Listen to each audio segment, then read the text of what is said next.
Hey everyone, welcome to the show. Have you ever felt like you had to shrink yourself to fit in? Especially at work, like maybe your background or experiences weren't the right ones.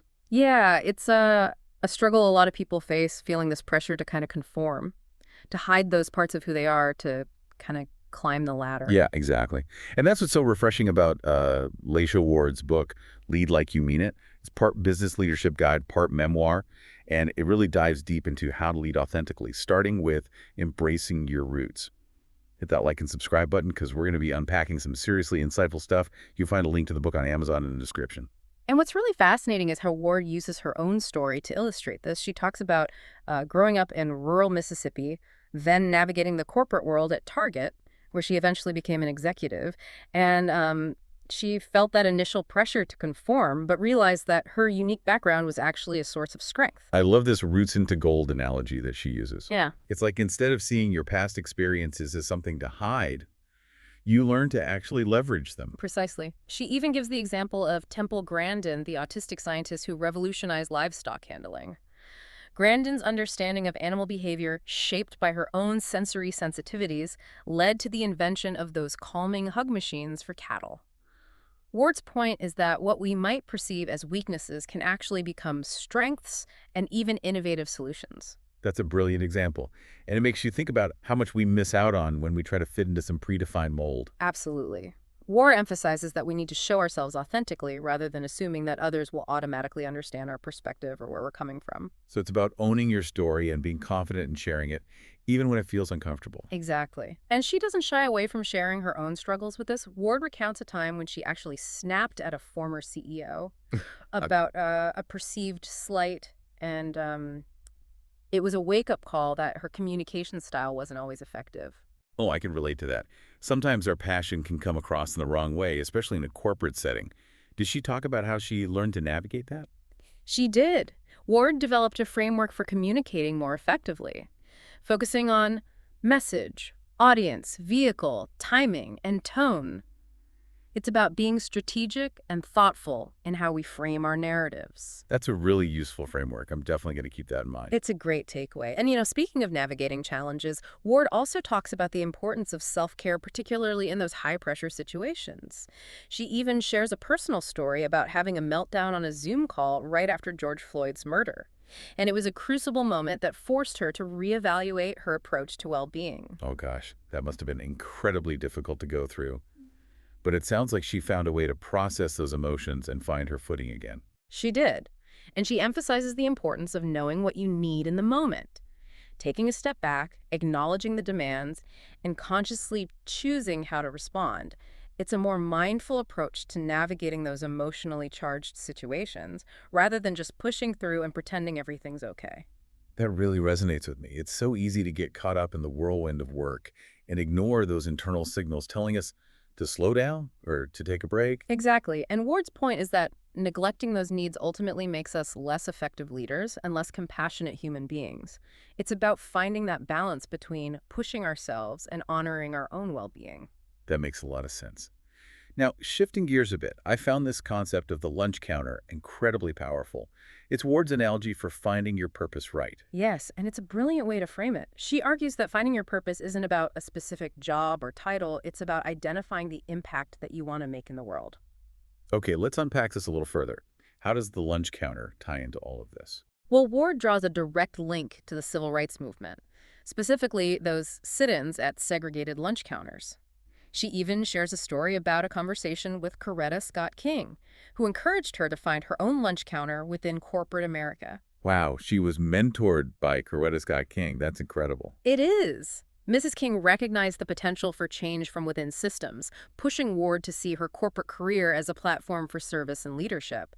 She encouraged Ward to find the areas where she could make a real difference, even within a large corporation. So it's about recognizing that we all have a sphere of influence, regardless of our job title or position, and that we can use that influence to create positive change. Precisely. For Ward, that lunch counter became about leveraging her position to advocate for diversity and inclusion, creating opportunities for others who might not have had them otherwise. That's a powerful example. But how does this translate for someone who maybe isn't in a C-suite position? Like, how do you find your lunch counter when you're not calling the shots? That's where Ward's advice on aligning your personal purpose with your organization's purpose comes in. She talks about finding those areas of overlap, those places where your skills and passions intersect with the needs of the organization and the broader community. Okay, I see where she's going with this. Let's say your passion is teaching. Even if you're not in a formal educational role, you could volunteer to train new hires, mentor junior colleagues, or even lead workshops within your community. It's about thinking about your skills and how they can contribute to a greater good, even outside of your job description. That's a really helpful way to frame it. It's about making your purpose an active part of your life, not just some abstract idea. Exactly. And Ward provides some practical tips for doing just that, like literally naming and claiming your purpose, sharing it with others, and making it visible through your actions. So walking the walk, not just talking the talk. Precisely. It's about integrating your purpose into your daily routines, holding yourself accountable, and using it as a guiding principle in your decision making. I love that. It's about making a conscious effort to align your actions with your values and aspirations. Right. And that brings us to another key theme in the book, the importance of relationships. Ward dedicates a significant portion of Lead Like You Mean It to building what she calls a diverse kitchen cabinet of mentors, allies, sponsors, and touchstones. Wait, a kitchen cabinet. I love that metaphor. What exactly does she mean by that? It's a brilliant way to illustrate the different types of support we need in our lives and careers. Think about it. A kitchen cabinet holds a variety of tools and ingredients, each serving a specific purpose. Okay, I see where she's going with this. Right. Ward argues that we need people who challenge us, people who provide expertise, people who open doors for us, and people who offer emotional support and encouragement. She calls these touchstones. Those individuals who are there for you no matter what, who provide a sense of grounding and perspective. So it's about recognizing those different roles and intentionally cultivating relationships that provide those various types of support. Exactly. And she breaks down each category with real-world examples from her own journey. She talks about mentors like Michael Heider, who pushed her to think bigger and take risks, and Cassie Davis, who helped her develop financial literacy. Then there are the touchstones like Dr. Michael Lomax, who provide that unwavering support and guidance even when things get tough. I'm curious to learn more about Dr. Lomax. Wasn't he the president of UNCF? Yes. And their relationship wasn't always smooth sailing. They had very different communication styles, and Ward admits she could be quite guarded initially. But they found common ground eventually, and their story is a testament to the power of vulnerability and genuine connection.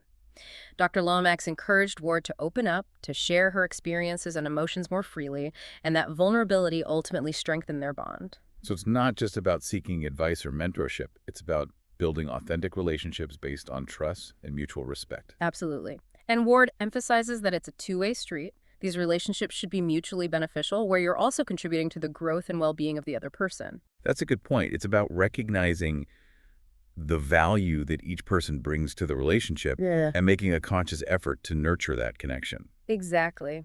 And speaking of stepping outside of our comfort zones, Ward also talks about the importance of smart risk-taking.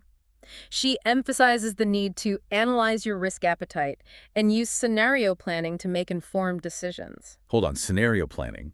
Does that involve, like, drawing out different possibilities on a whiteboard? Sometimes, yes, but it's more about thinking through the potential consequences of a decision, both positive and negative.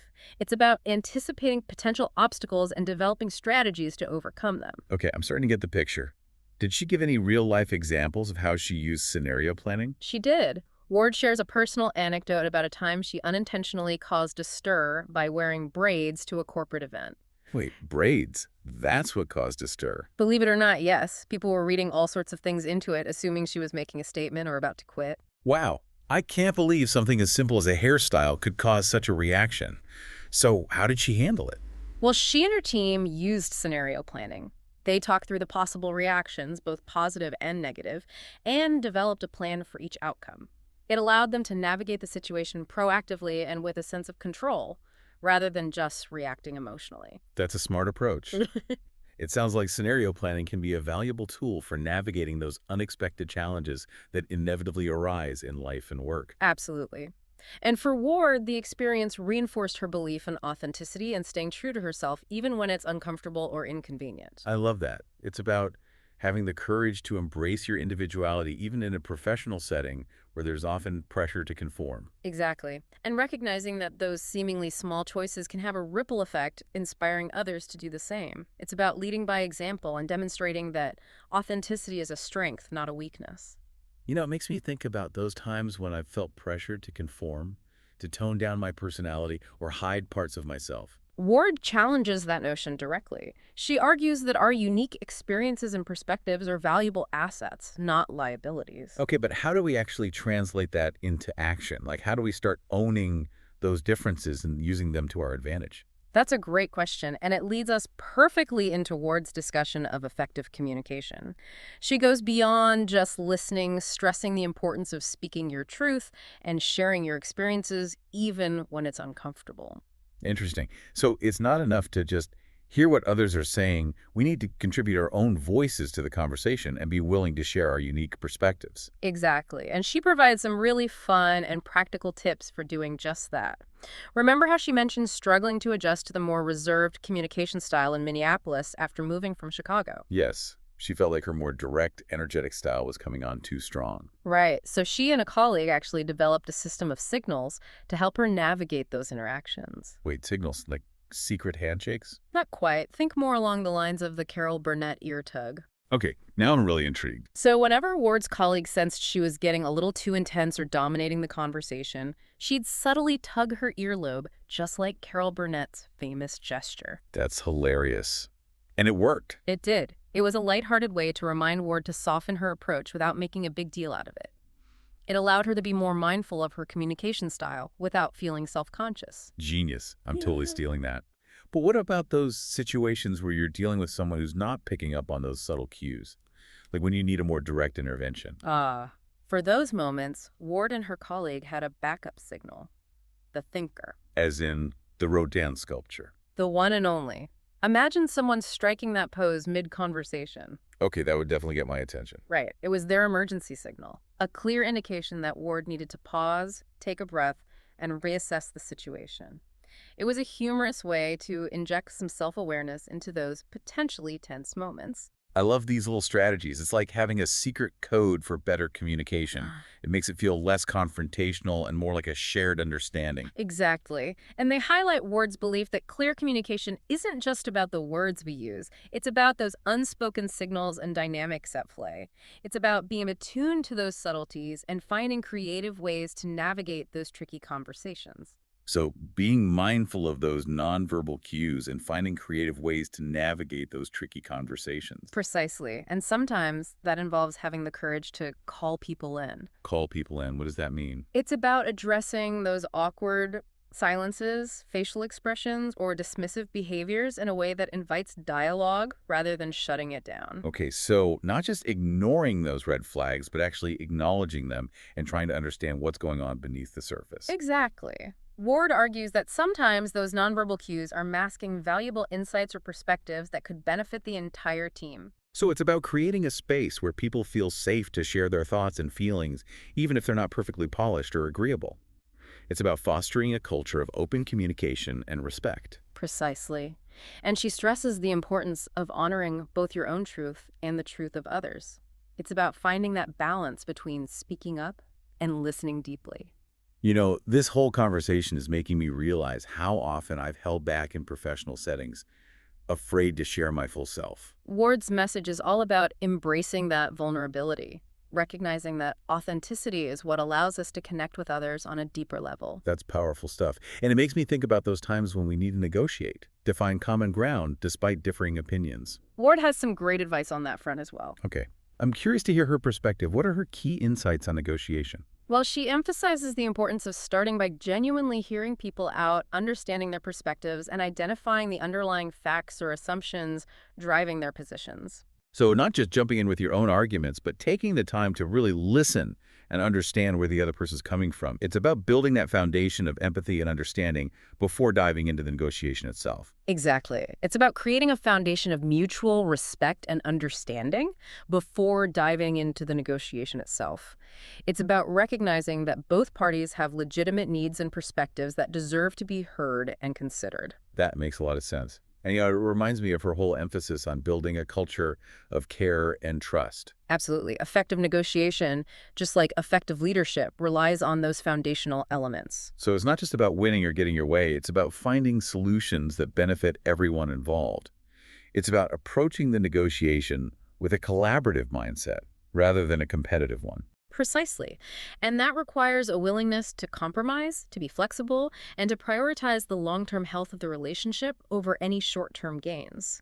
It's about recognizing that a win-win solution is often possible, but it requires creativity, open communication, and a commitment to finding common ground. Okay, but how do we actually create that kind of culture, especially in a workplace that might be more focused on competition than collaboration? That's a great question, and it leads us perfectly into Ward's insights on building and sustaining a healthy team culture. Get ready for some firehouse wisdom. Ward draws parallels between her father's firefighting career and the principles of strong team leadership. Wait, her dad was a firefighter. He was, and she talks about how that experience shaped her understanding of trust, shared purpose, and the importance of caring for your team. Okay, I'm officially intrigued. Tell me more about this firefighter connection. Well, think about the nature of their work. It's high stakes, often dangerous, and requires absolute trust in your colleagues. They're literally putting their lives in each other's hands. Right. And that kind of trust isn't just given. It's earned through shared experiences, open communication, and a deep commitment to each other's well-being. Exactly. And Ward argues that those same principles apply to a corporate setting. Leaders need to foster a culture where team members feel supported, valued, and empowered to do their best work. It's about creating that same sense of camaraderie, that shared sense of purpose that you see in a firehouse. Okay, but what does that look like in practice? Give me some concrete examples. Well, she talks about the importance of clear communication, setting expectations, and providing regular feedback. But it goes beyond just the mechanics of management. She also emphasizes the need to celebrate wins, both big and small, and to offer support during challenging times. It's about creating a sense of community where people feel safe to take risks, to be vulnerable, and to support each other through thick and thin. So it's about creating a sense of camaraderie and shared purpose, like that firefighter bond. It's about recognizing that people perform their best when they feel valued, appreciated, and connected to something larger than themselves. Exactly. And recognizing that people perform their best when they feel valued and appreciated. It's about fostering a sense of belonging, where everyone feels like they're part of something important and that their contributions are recognized and valued. That makes sense. And, it ties in with her earlier point about knowing what you need in the moment. Leaders who are attuned to the needs of their team members are better equipped to provide the right kind of support, whether it's celebrating a win, offering a listening ear, or providing resources to help someone navigate a challenge. Absolutely. It's not about being a mind reader. It's about being observant and responsive to the cues people are giving off. It's about paying attention to their body language, their tone of voice, and their overall energy. Okay, I can definitely see how that would build trust and create a more supportive environment.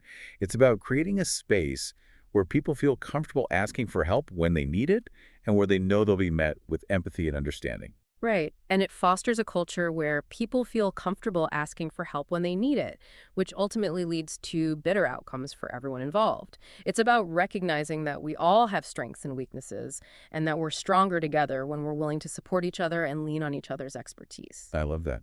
It's about shifting the focus from individual achievement to collective success. It's about recognizing that we're all in this together and that our success is intertwined. Exactly. And recognizing that everyone has a role to play in creating a healthy and thriving team culture. It's about empowering everyone to contribute their unique skills and perspectives and to take ownership of the team's success. So it's not just about the leader dictating the terms. It's about creating a space where everyone feels empowered to contribute and make a difference. It's about fostering a sense of shared leadership, where everyone feels like they have a voice and that their ideas are valued. Precisely. And Ward provides some practical tips for fostering that kind of collaborative environment. She talks about the importance of regular team huddles, both virtual and in person, where team members can share updates, brainstorm solutions, and celebrate successes. It's about creating a space for open dialogue and information sharing, where everyone feels connected and informed. So creating a space for open dialogue and information sharing. It's about breaking down those silos and fostering a sense of transparency and communication. Exactly. And it's also about finding ways to recognize and appreciate people's contributions, whether through public acknowledgement, small gestures of gratitude, or even just a heartfelt thank you. It's about making people feel seen and valued for their efforts. That's so important. Feeling valued and appreciated goes a long way in boosting morale and motivation. It's about recognizing that everyone wants to feel like they're making a difference and that their contributions are meaningful. Absolutely. And Ward reminds us that these gestures of care don't have to be grand or elaborate. It's the thought and intention behind them that matters most. It's about making those small, everyday gestures that show people you care. It's making me think about my own team and how I can better cultivate that sense of connection and shared purpose. That's great. And Ward provides a wealth of practical advice on how to do just that, from establishing clear communication channels to creating opportunities for team building and social interaction. I'm definitely going to be revisiting those sections of the book. It sounds like she offers a lot of actionable advice that can be implemented right away. It's a great resource. And, this whole conversation about team culture is making me think about the importance of continuous learning. Ooh, good point. Ward talks about that as well, right? She does. And she emphasizes that learning isn't just about formal training or coursework. It's about embracing a growth mindset and actively seeking out opportunities to expand your knowledge and skills.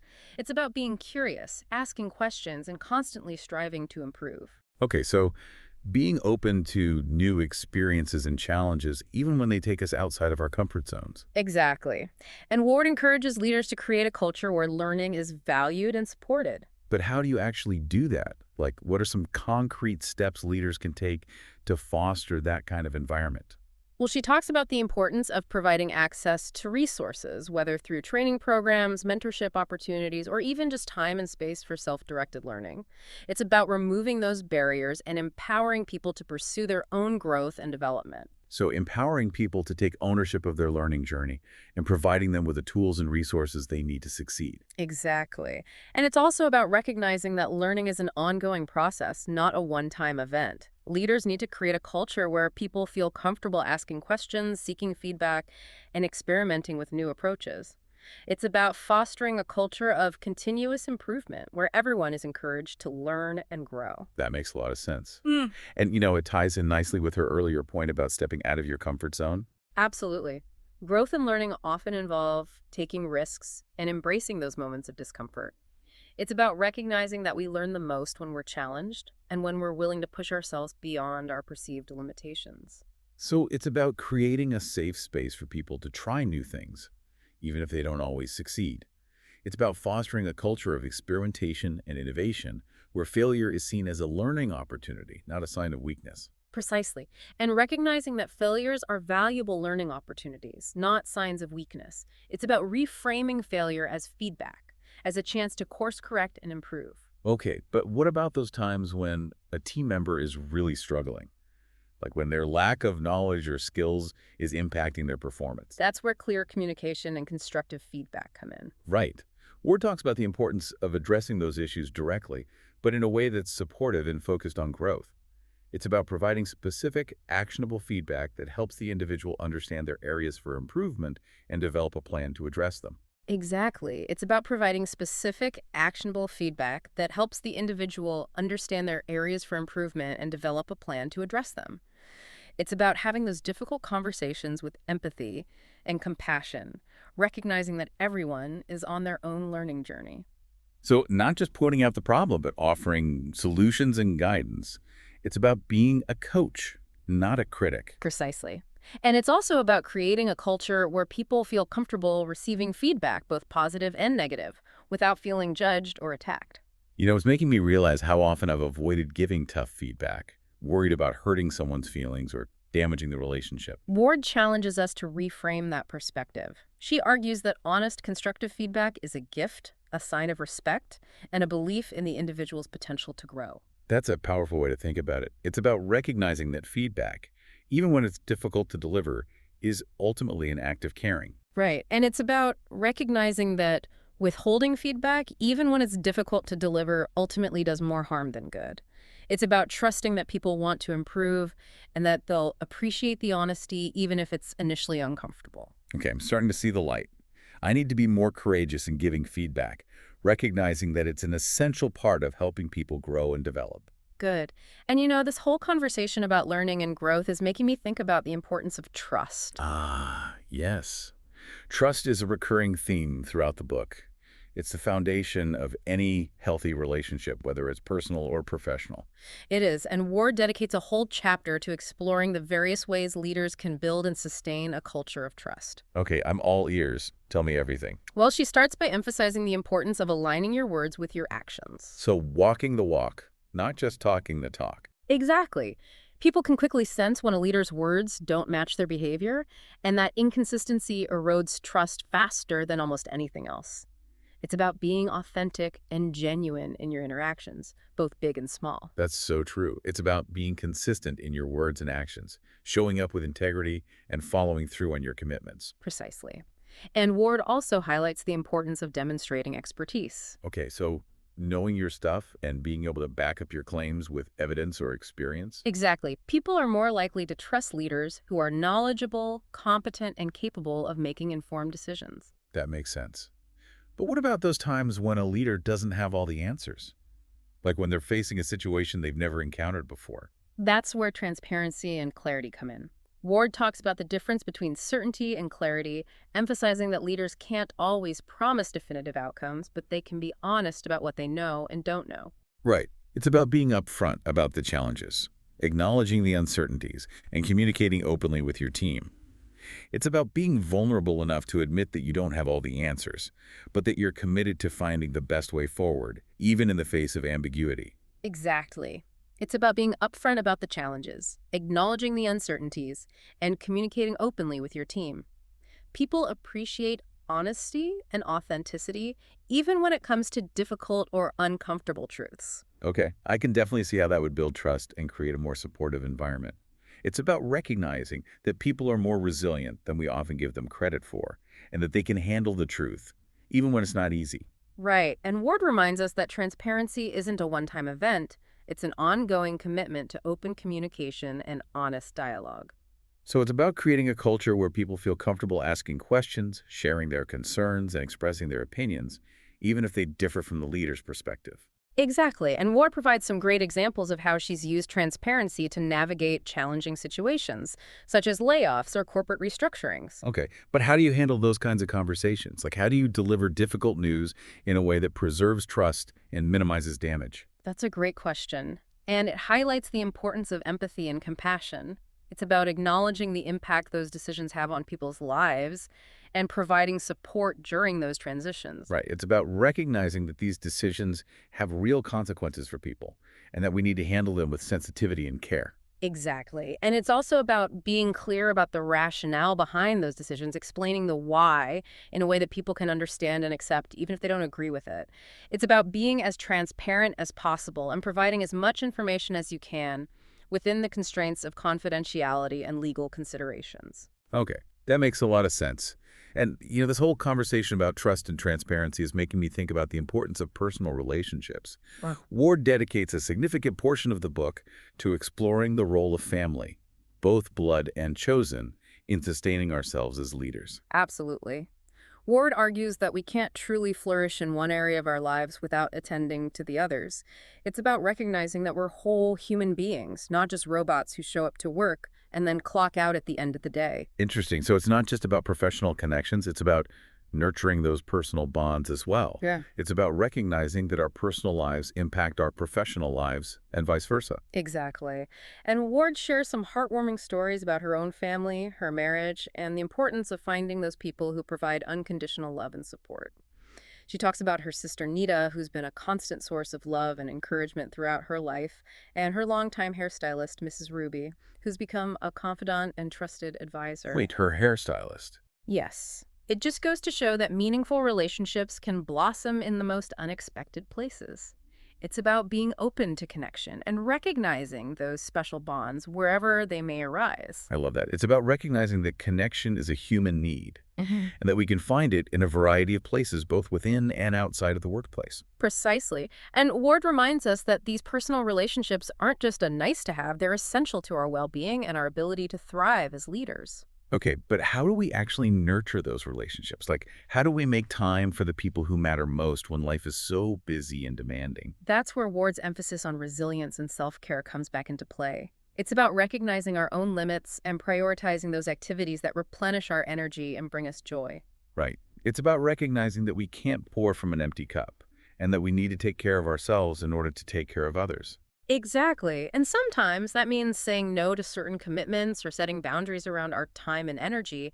It's about recognizing that we can't do it all and that it's okay to ask for help or to delegate tasks to others. Okay, that can be tough, especially in a culture that often glorifies busyness and overwork.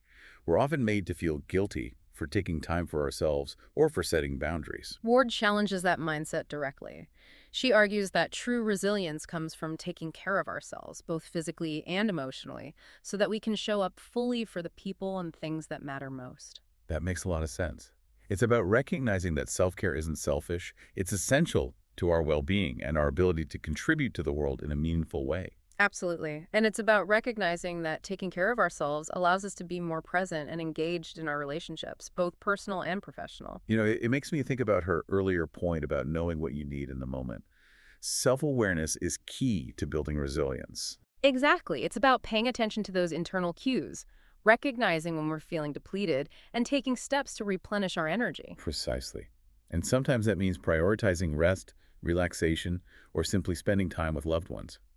It's about recognizing that we all need time to recharge and that those activities are just as important as our work commitments.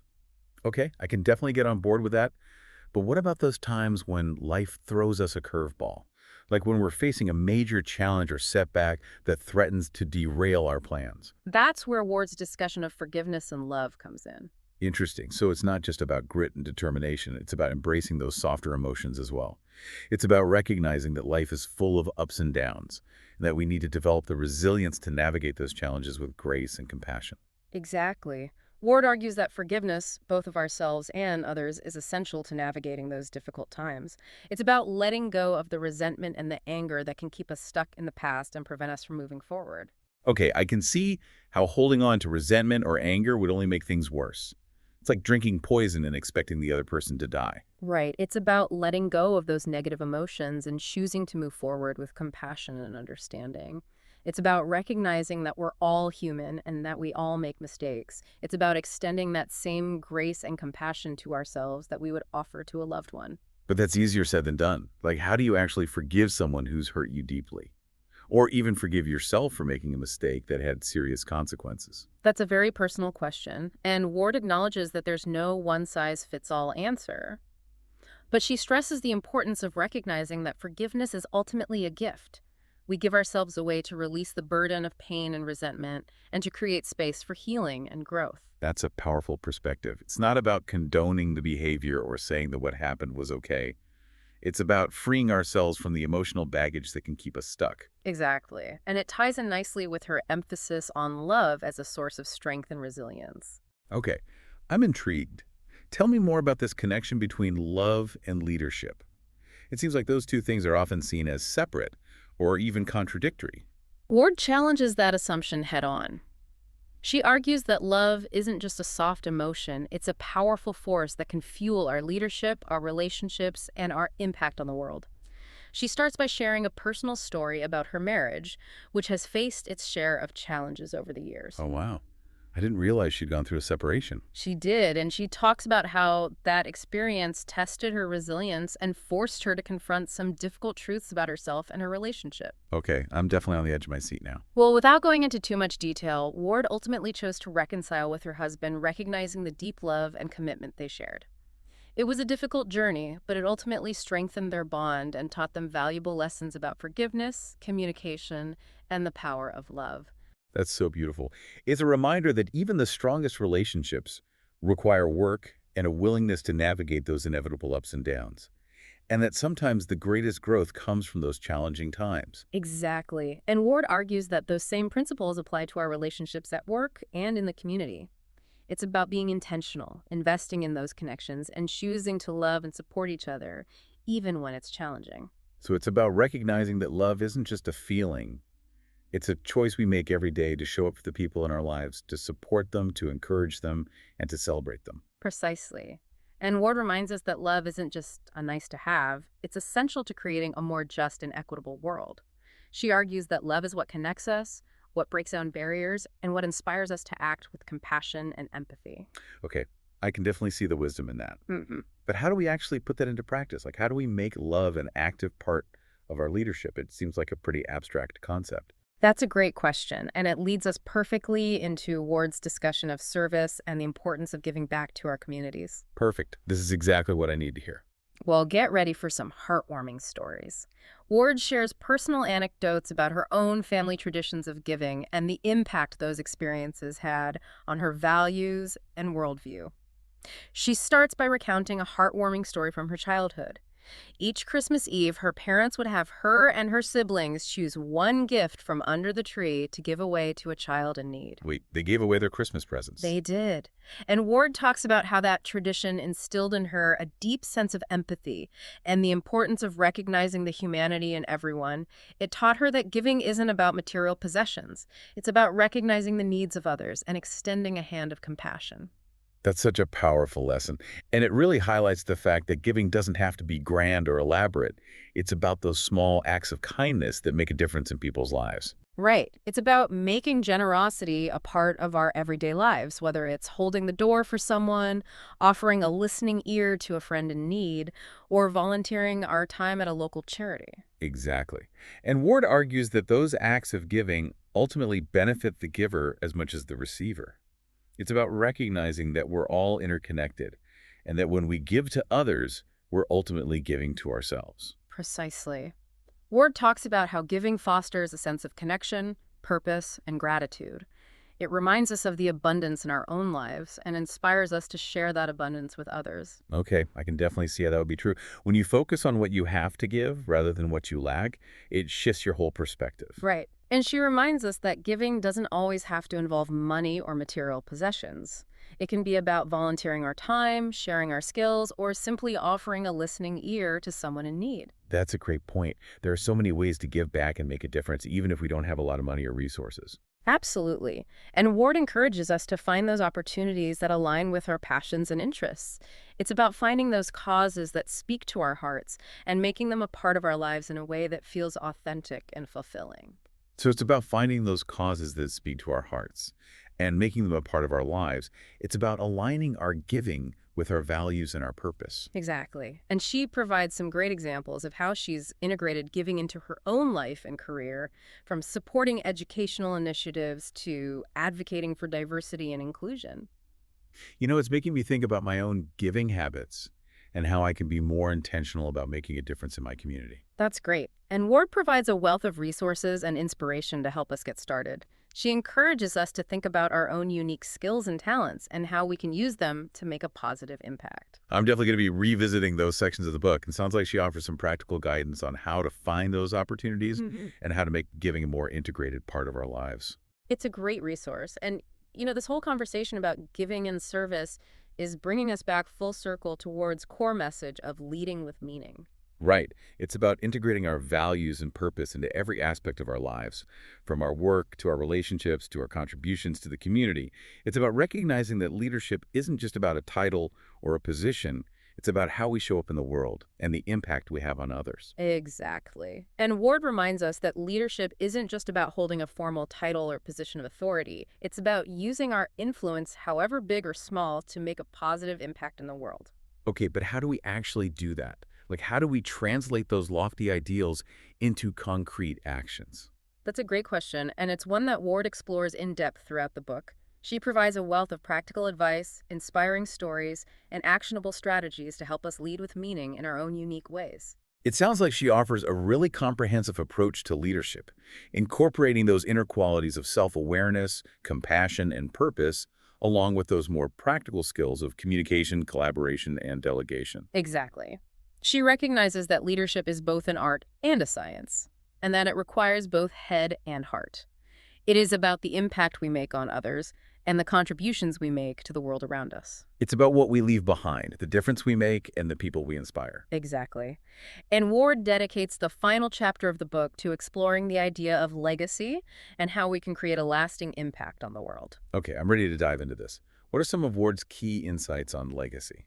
Well, she starts by acknowledging that legacy isn't just about fame or fortune. It's about the positive difference we make in the lives of others. Right. It's not about the accolades we receive or the money we accumulate. It's about the values we embody, the relationships we nurture, and the contributions we make to our communities. Precisely. And Ward encourages us to be intentional about the legacy we want to leave behind. She challenges us to think beyond our own lifetimes and to consider the impact our actions will have on future generations. So it's not just about what we achieve. It's about who we are and how we treat others. It's about the values we live by, the example we set, and the inspiration we provide to those around us. Exactly. And Ward provides some inspiring examples of individuals who have created lasting legacies, from civil rights leaders to everyday heroes. She talks about people who have dedicated their lives to service, to justice, to creativity, and to making the world a better place. Okay, give me an example. Well, she talks about her own father, who was a firefighter for over 35 years. Oh, that's right. She mentions him earlier in the book as a role model for leadership and teamwork. She does. And she talks about how his dedication to service, his courage in the face of danger, and his unwavering commitment to his team inspired her own leadership journey. Wow, that's a powerful legacy. It's not just about what he did, it's about who he was and the values he embodied. Exactly. And it highlights the fact that legacy isn't just about grand gestures or heroic acts. It's about the everyday choices we make and the impact those choices have on others. So it's about living our values, showing up authentically, and making a difference in the world, however big or small. It's about recognizing that every interaction, every decision, every act of kindness has the potential to create a ripple effect that extends far beyond our own lives. Precisely. And Ward encourages us to reflect on our own lives and ask ourselves, what kind of legacy do we want to leave behind? What impact do we want to have on the world? What will people remember us for? That's such a powerful question. And it makes me think about my own values and aspirations. What do I stand for? What do I want to contribute to the world? How do I want to be remembered? Ward challenges us to think about the impact we want to make on our families, our communities, and the world at large.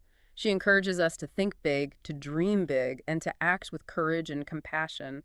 Okay, but how do we actually create a legacy that matters? Like, where do we even begin? That's a great question.